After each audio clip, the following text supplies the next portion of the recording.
மையமாக மாறியது. மற்றும் பெர்லின் பல்கலைக்கழகங்களில் சட்டம், தத்துவம், அரசியல், பொருளாதாரம் ஆகிய துறைகளை பயின்று முனைவர் பட்டம் பெற்றார். ஆனால் பட்டங்கள் அவரை வடிவமைக்கவில்லை, அநீதிகளே அவரை வடிவமைத்தன. அவர் படித்தது புத்தகங்களை அல்ல, மனித வேதனையை. உலக வரலாறு அரசர்களின் கதை அல்ல என்று மார்க்ஸ் உணர்ந்தார்.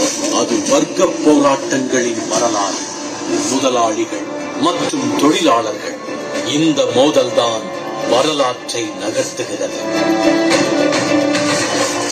1848ஆம் ஆண்டு வெளிவந்த கம்யூனிஸ்ட் மேனிஃபெஸ்டோ ஒரு அறைகூவலாக மாறியது. உலக தொழிலாளர்களை ஒன்றுபடுங்கள் என்ற முழக்கம் அரசுகளை அசைத்தது, அதிகாரங்களை சவால் செய்தது, ஒடுக்கப்பட்ட மக்களுக்கு நம்பிக்கையாக மாறியது. தொழிலாளி உழைக்கிறான், மதிப்பு உருவாகிறது. ஆனால் அவனுக்கு கிடைப்பது ஊதியம் மட்டும். மீதமிருப்பது லாபம். அந்த லாபம் தொழிலாளியின் உழைப்பிலிருந்து உருவாகிறது. இதையே மார்க்ஸ் சர்ப்ளஸ் வேல்யூ என விளக்கினார். முதலாளித்துவத்தின் அடிப்படை சுரண்டல் இதுதான். இந்த சிந்தனைகள் புத்தகங்களில் முடிவடையவில்லை. 1917ஆம் ஆண்டு ரஷ்யாவில் புரட்சி வெடித்தது. மார்க்சின் கோட்பாடுகள் லெனின் கைகளில் அரசியல் ஆயுதமாக மாறின. தொழிலாளர் விவசாயிகள் ஆட்சி உருவானது. உலகின் முதல் கம்யூனிச அரசு சோவியத் யூனியன் பிறந்தது. அந்த அலை சீனா, கியூபா, வியட்நாம் என உலகம் முழுவதும் பரவியது. மாவோ சேடாங், பிடல் காஸ்ட்ரோ, ஹோ சி மின் போன்ற தலைவர்கள் தங்கள் சமூக சூழலுக்கு ஏற்ப மார்க்சிய சிந்தனையை நடைமுறைப்படுத்தினர். மார்க்ஸ் ஒரு நாட்டுக்காக எழுதவில்லை, ஒரு இனத்துக்காக பேசவில்லை. அவர் பேசினார் உழைப்பாளிகளுக்காக, ஒடுக்கப்பட்டவர்களுக்காக.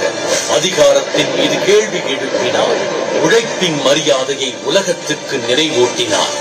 இந்த சிந்தனையின் உலகளாவிய தாக்கம் காலத்தால் மறையவில்லை.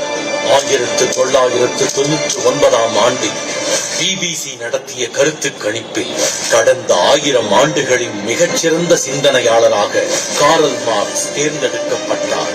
ஐன்ஸ்டீன், நியூட்டன், டார்வின் போன்ற ஜாம்பவான்களை பின்னுக்கு தள்ளி அவர் முதலிடம் பிடித்தார். 1883ஆம் ஆண்டு மார்ச் 14 மார்க்ஸ் மறைந்தார். ஆனால் அவரது சிந்தனை மறையவில்லை. ஜெர்மனி, ரஷ்யா, சீனா மற்றும் இந்தியாவில் கொச்சி, விஜயவாடா, கொல்கத்தா என பல்வேறு நாடுகளில் உலகம் முழுவதும் அவரது சிலைகள் இன்றும் அந்த சிந்தனையை நினைவூட்டுகின்றன. அந்த வரலாற்று தொடர்ச்சியின் ஒரு பகுதியாக 2025ஆம் ஆண்டு ஏப்ரல் 3ஆம் தேதி மாண்புமிகு தமிழ்நாடு முதலமைச்சர் அவர்களின் சட்டமன்ற அறிவிப்பை தொடர்ந்து உலக மாமேதை காரல் மார்க்ஸ் அவர்களை பெருமைப்படுத்திட, போற்றிட இந்த திராவிட மாடல் அரசு விரும்புகிறது. மாமேதை மார்க்ஸ் அவர்கள் உருவச்சிலை தமிழ்நாட்டின் தலைநகரான சென்னை மாநகரில் அமைக்கப்படும் என்ற மகிழ்ச்சியான அறிவிப்பை இம்மாமன்றத்தில் அறிவிப்பதில் பெருமகிழ்ச்சி அடைகிறேன்.